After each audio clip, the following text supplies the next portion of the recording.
हाथरस जा रहे थे, हमारे सामने हमने देखा था पुलिस ने कैसे आपको धक्का दिया। उसके बाद प्रियंका जी के साथ हाथापाई हुई। करीब 500 कांग्रेस वर्कर्स के खिलाफ एफआईआर हो गई है, जर्नलिस्ट पे भी एफआईआर हो रही है। योगी सरकार के इस रवैये पर क्या कहेंगे सर? पूरे देश को धकेला जा रहा है, मारा जा रहा है, पीटा जा रहा है। मुझे थोड़ा सा धक्का लगे तो क्या बड़ी बात, कोई फर्क नहीं पड़ता। Not big deal. हमारा काम है देश की जनता की रक्षा करना, देश के किसानों के साथ खड़ा होना हमारा काम है। ऐसी सरकार है, अगर हम खड़े होंगे धक्का लगेगा, लाठी लगेगी, ठीक, खा लेंगे लाठी, धक्का खा लेंगे, क्या है।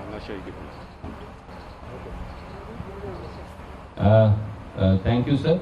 मैं आपसे एक अनुरोध, जो धक्का, जो असली धक्का लगा, धक्का छोड़िए, जो अनइमेजिनेबल उस परिवार को लगा। आप सोचिए, आपकी बेटी है, you have a son, you don't have a daughter, so maybe you will not understand this. People who have daughters will understand it. You might not understand the rape aspect, because that is something that Indian women have to deal with. You will certainly understand the murder aspect. Suppose someone killed your son, and then when you went for justice, they locked you up in your house, and then the DM came to your house and kicked you and threatened you and told you that if you open your mouth, the entire state of Uttar Pradesh will sort you out, and then told you, don't worry, all these protesters, they will go away, Rahul Gandhi will go away, but we will be here. Now you get a feeling, get a sense of how you would feel. That is how that family felt. That is why I went there, because I wanted that family to know that they are not alone. मैं इसलिए वहाँ गया था, और मैंने परिवार से कहा, मैं सिर्फ आपके लिए नहीं आया, मैं आपकी बेटी के लिए आया हूँ, आपके लिए आया हूँ, मगर मैं देश में जो लाखों महिलाएं हैं जिनके साथ रोज कोई ना कोई बदतमीजी होती है, हजारों महिलाएं हैं जिनका रेप होता है, मैं उनके लिए भी यहां आया हूं। इंटरेस्टिंग बात यह है कि बच्ची का रेप होता है, मर्डर होता है, पूरा एडमिनिस्ट्रेशन परिवार पर आक्रमण करता है, और देश के प्रधानमंत्री एक शब्द नहीं कहते। इंटरेस्टिंग बात है। Thank you sir. May I make one request, आप कोई भी प्रश्न पूछ सकते हैं, स्वागत है, क्योंकि राहुल जी ने सुओ मोटो में 3 किसान बिलों की आपसे चर्चा की है। पहले उससे जुड़े सवाल ले लें और फिर कोई और प्रश्न हो तो वो लेंगे। Raman ji from news 24। Sir, I have noted down, I am going to come to every. Sir, जो किसान के 3 अध्यादेश के बारे में आप लगातार जिक्र करते हैं कि इसको केंद्र सरकार ने बिना किसानों से सलाह मशवरा किए, बिना पॉलिटिकल पार्टीज को कॉन्फिडेंस में लिए पास करवा दिया। अब चूंकि पंजाब में, हरियाणा के कुछ भागों में भी आंदोलन हो रहा है, लेकिन नरेंद्र मोदी या उनकी सरकार के लोग हमेशा इसका मजाक उड़ाते हैं। वो कहते हैं कि राहुल गांधी ट्रैक्टर यात्रा कर रहे हैं, लेकिन ट्रैक्टर पर गद्दा लगा कर यात्रा कर रहे हैं। वो किसानों की क्या बात करेंगे? और अगर बाकी वाकई किसान परेशान है देश के दूसरे हिस्सों में, वहां कोई बात क्यों नहीं करता, वहां कोई आंदोलन क्यों नहीं हो रहा? देखिए, बात क्या है, पहले आपने स्मॉल एंड मीडियम बिजनेस पे आक्रमण किया, उनको आपने खत्म कर दिया। फिर आपने जीएसटी, कोविड के समय आपने अपने 2-3 मित्रों की मदद की, लाखों करोड़ रुपए आपने उनका माफ कर दिया। मजदूर घर पैदल जा रहे थे हजारों किलोमीटर, पानी नहीं था, भोजन नहीं था, आपने एक शब्द नहीं बोला, उनको आपने वार्निंग ही नहीं दी, एक दिन वार्निंग नहीं दी। कमरे में बैठे आपने कहा लॉकडाउन होगा, लॉकडाउन कर दिया, मर गए वो। 100-200 लोग वैसे ही मर गए। आपने जो देश की रीढ़ की हड्डी है, जो इस देश को रोजगार देती है, स्मॉल एंड मीडियम बिजनेसेस को खत्म कर दिया है ये देश। और आप देखना, मैंने फरवरी में कोरोना की बात की थी, उन्होंने कहा राहुल गांधी मजाक कर रहा है। अब देखिए समझ किसको है किसको नहीं है। एक व्यक्ति आपको कह रहा है, फरवरी में कह रहा है कि कोरोना से हिंदुस्तान की इकोनॉमी, हिंदुस्तान के लोगों पर बहुत जबरदस्त चोट लगने वाली है, और दूसरा व्यक्ति कह रहा है 22 दिन में ये लड़ाई जीती जाएगी। समझ किसको है ये तो आपको जज करना है, मैं तो नहीं कहूंगा। एक व्यक्ति कहता है 22 दिन में लड़ाई खत्म हो जाएगी, उसको यह भी नहीं मालूम कि कोरोना है क्या, देश क्या है, कैसे चलता है। उस टाइम भी मेरा मजाक उड़ा रहे थे, और अब मैं आपको बता रहा हूं, और आप लिख के ले लीजिए, आज भी मजाक उड़ाएंगे, मगर 6 महीने बाद याद रखना जो मैं आज कह रहा हूं। 2 चीजें आपसे कहूंगा। पहली बात, ये देश अपने युवाओं को रोजगार नहीं दे पाएगा। नरेंद्र मोदी ने ढांचा तोड़ दिया है। अब नरेंद्र मोदी खेती के ढांचे को तोड़ने जा रहा है। अगर नरेंद्र मोदी ने खेती के ढांचे को तोड़ दिया तो एक तरफ रोजगार नहीं मिलेगा, दूसरी तरफ भोजन नहीं मिलेगा। ठीक है, अब ये मेरा मजाक उड़ाएंगे, उड़ाने दो।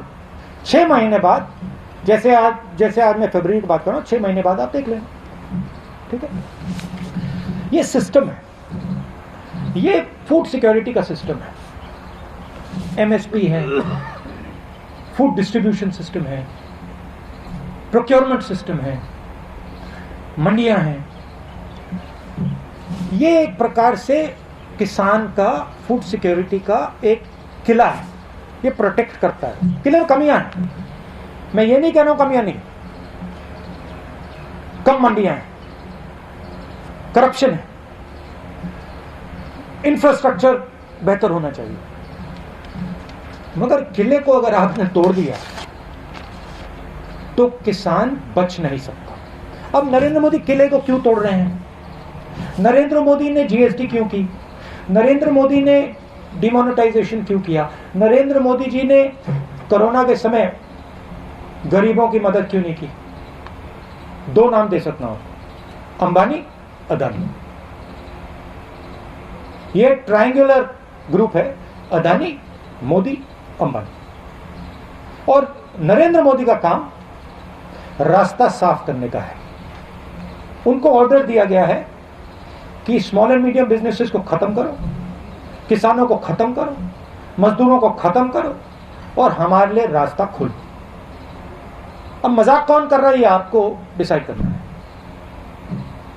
Raman ji, I'll come back to you. We have to.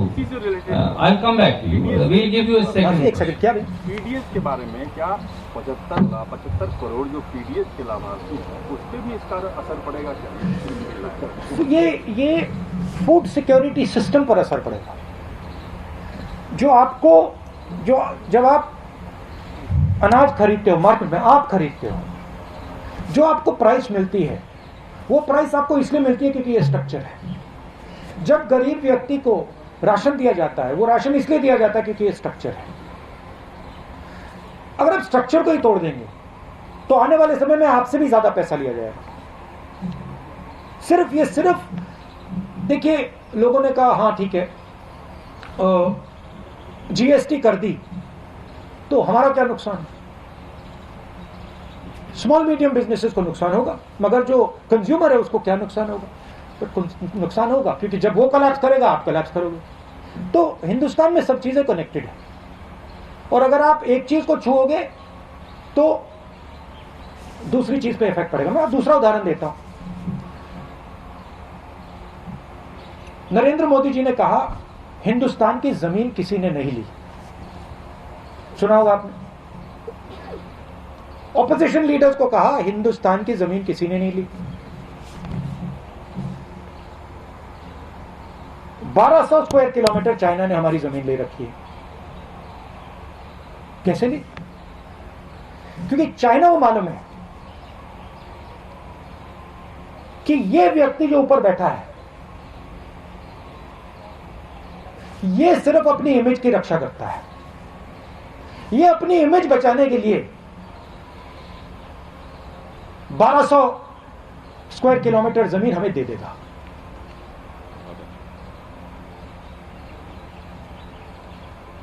आप सिर हिला रहे हो, पूरा देश जानता है। आर्मी के किसी भी सिपाही से, जनरल से पूछ लो, आपको बता देगा कि नरेंद्र मोदी ने अपनी इमेज बताने के लिए देश को झूठ बोला। भारत माता की बात करते हैं, भारत माता के 1200 स्क्वायर किलोमीटर नरेंद्र मोदी ने चाइना को दे दिए अपनी इमेज बचाने के लिए। रियलिटी, मानो ना मानो। इसके बारे में नरेंद्र मोदी क्या बोलते हैं? आप कभी बुलाइए उनको प्रेस कॉन्फ्रेंस में, ऐसे खुल के बुलाइए, बात कीजिए उनसे। वो आपसे इतना डरते क्यों? Thank you. I'll come to you, bhai. Can we have Ramandeep from Punjab Kesari Jagbani? I'll come back. मैं बताता हूं वो क्यों डरते हैं आपसे। मैंने बात सोची, रीजन एक ही है। चाइना से भी वो इस कारण डरते हैं और आपसे भी इस कारण डरते हैं। वो सोचते हैं चाइना हमारी इमेज खराब कर देगा, वो सोचते हैं ये जर्नलिस्ट हमारी इमेज खराब कर देंगे। नरेंद्र मोदी जी को सिर्फ अपनी इमेज में इंटरेस्ट है। टनल में जाएंगे, अकेले जाएंगे, वेविंग हो जाएगी, मीडिया पे पूरी मोनोपोली है, सोचते हैं कि भैया मीडिया दिखाएगा मुझे टनल में। तो उनको सिर्फ अपनी इमेज से ऑब्सेशन है। जो भारत में हो रहा है उससे कुछ लेना देना नहीं। मेरी फीलिंग है कि शायद नरेंद्र मोदी ये जो 3 कानून है इनको समझते ही नहीं। मेरी असेसमेंट है। जी राहुल जी, आप लगातार कह रहे हैं कि जीएसटी, लॉकडाउन और नोटबंदी ये गवर्नमेंट का फेलर है, but on the opposite side BJP का कहना है कि ये हमारी अचीवमेंट है। वो दूसरी बार जीतने का भी हवाला देते हैं कि इसके बावजूद हमने इलेक्शन जीती। तो ये नजरिया अलग अलग क्यों है? और आपके अच्छा बताइए, जो चाइना को 1200 किलोमीटर दिया है ये भी इनका अचीवमेंट है क्या? बीजेपी बोल रही है सर ऐसा कि ये बोल रही है कि उनका अचीवमेंट है कि 1200 स्क्वायर किलोमीटर हमने चाइना को दे दिया। जीएसटी का, नोटबंदी का या लॉकडाउन का, बीजेपी का ये कहना है कि जीएसटी आई या नोटबंदी आई तो उसके फायदे हुए, और उसका जो रेफरेंस दे रहे हैं वो कि हम जीते, इलेक्शन भी जीत रहे हैं। अगर पब्लिक में इतना रोल था तो इसके बावजूद इलेक्शन कैसे जीते? तो एक बात मुझे बताइए, आप मेरे से मत पूछिए, ठीक है? आप किसी भी स्मॉल बिजनेस वाले के पास चले जाइए, दुकानदार के पास चले जाइए और उससे पूछ लीजिए, उससे पूछिए भैया जीएसटी से आपका फायदा हुआ या नुकसान, अचीवमेंट है या फेलियर है। फिर उससे आप पूछिए भैया एक बात बताना, ये जो डीमोनेटाइजेशन है, 500,000 रुपए का नोट जो रद्दी किया था, ये अचीवमेंट था या ये फेलियर था? मुझसे क्यों पूछ रहे हो? आप जनता से पूछो, जनता बता देगी। मैंने बहुत लोगों से पूछा है, छोटे दुकानदारों से बात की है, व्यापारियों से बात की है, किसानों से बात की है। वो तो कहते हैं कि भैया इन कानूनों ने हमें नष्ट कर दिया, खत्म कर दिया। आप जाइए, थोड़ा यहाँ से बाहर जाइए, किसान से पूछिए, पंजाब के किसान से पूछ लीजिए, ट्रैक्टर लिए घूम रहा है, सड़कें रोक रहा है। अगर अचीवमेंट था तो वो बाहर क्यों पड़ा है? पटाखे क्यों नहीं बजा रहा हो? बीजेपी का ये कहना है कि अगर ये failure I'll come back to you for a second question. Can we have Aman Sood from Tribune? Just let her pass the mic to you. Hello. Yeah. Rahulji, there is a general perception across the country that an opposition with the Congress and other stakeholders is not as strong, and the BJP is able to take up China for that matter, or do the Jammu Kashmir. Can you put the mic?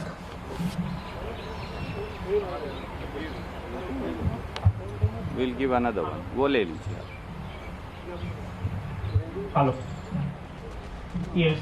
So the Well, you heard Rahul Gandhi there speaking on various issues, starting from the Hathras rape to, of course, the issue of small and medium enterprises being crushed, to the Chinese aggression, reflecting on the various steps where the government has failed the country. He talks about how small and medium enterprises have been demolished and the real dhakka in the Hathras case being taken by the family, and therefore he says he's ready to face the lathis. That press conference is still on, but we take a quick break here.